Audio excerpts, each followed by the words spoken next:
पूज्य सद्गुरुदेव जी के 56वें आत्म साक्षात्कार दिवस की आप सबको खूब खूब बधाइयां हैं। और इस पावन दिवस पर हमारे गुरुदेव जी के श्री चरणों में हमारी एक प्रार्थना है कि गुरुदेव जी जिस पत्र में आप रमण करते हो, हमें भी आशीर्वाद देना कि हमारी भी मति और हमारी भी गति उस आत्म तत्व को पाने की ओर अग्रसर हो। पूज्य बापू जी तो यहाँ तक भी कहते हैं कि मेरा साधक साधना के मार्ग पर चला और परमात्मा को न भी पाया। आत्म साक्षात्कार करना बहुत बड़ी उपलब्धि है। वो न भी कर पाया तो जिस भी लोक में जाएगा वहां के देवता भी आरती लेकर अपने सिंहासन से खड़े हो जाएंगे कि और वो ब्रह्म ज्ञानी गुरु का शिष्य आया। क्योंकि वो संत जिस धरा पर चल रखते हैं वो धरती तीर्थत्व को प्राप्त हो जाती है। इसीलिए कहते हैं कि मेरे तीरथ चारों धाम गुरु द्वारा और गुरु नाम। इसलिए हमारे बापू जी जोधपुर ग्राम में है। शब्दों में तो इसको जेल कहेंगे, कैद खाना कहेंगे, लेकिन वहां के कैदी गुरुदेव जी की अमृत वाणी सुनकर अपने को स्वतंत्र महसूस करते हैं। क्योंकि बंधन और मुक्ति ये मन से है, शरीर से है, संसार से है। और जब इनसे रिश्ता नाता टूटा तो न कहीं बंधन न कहीं परेशानी, सब मुक्ति ही मुक्ति है। और हमारे बापू जी जहां भी जाते हैं वही आनंद, वही शांति, वही ज्ञान सबको बांटते हैं। दुनिया में और भी ब्रह्म ज्ञानी होंगे, लेकिन किसी गिर गुफा में, किसी एकांत में, किसी हिमालय की चोटी पर जाके अपने आत्म मस्ती में मस्त होंगे। 4 मित्र जंगल में भ्रमण करने के लिए निकले। ध्यान से सुनना।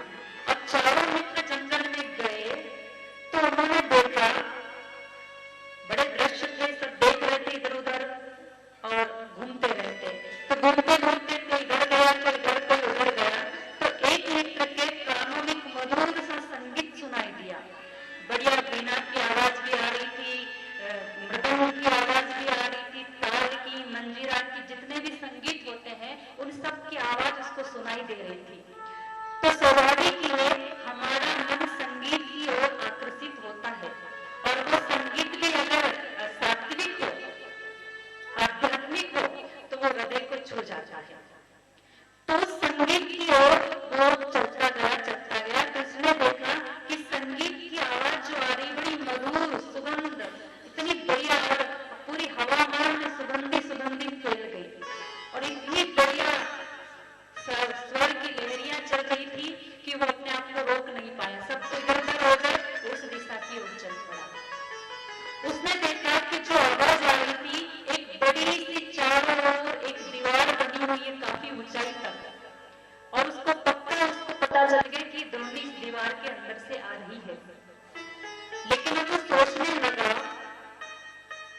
कि चढ़ा कैसे जाए। जैसे तैसे उसके पास जो भी दुपट्टा, जो गमछा वगैरह जो भी सामान था, कुछ लताओं की कुछ वो भी पकड़ कर ले आया। और फिर देखा कि उससे नहीं काम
अपने चौथे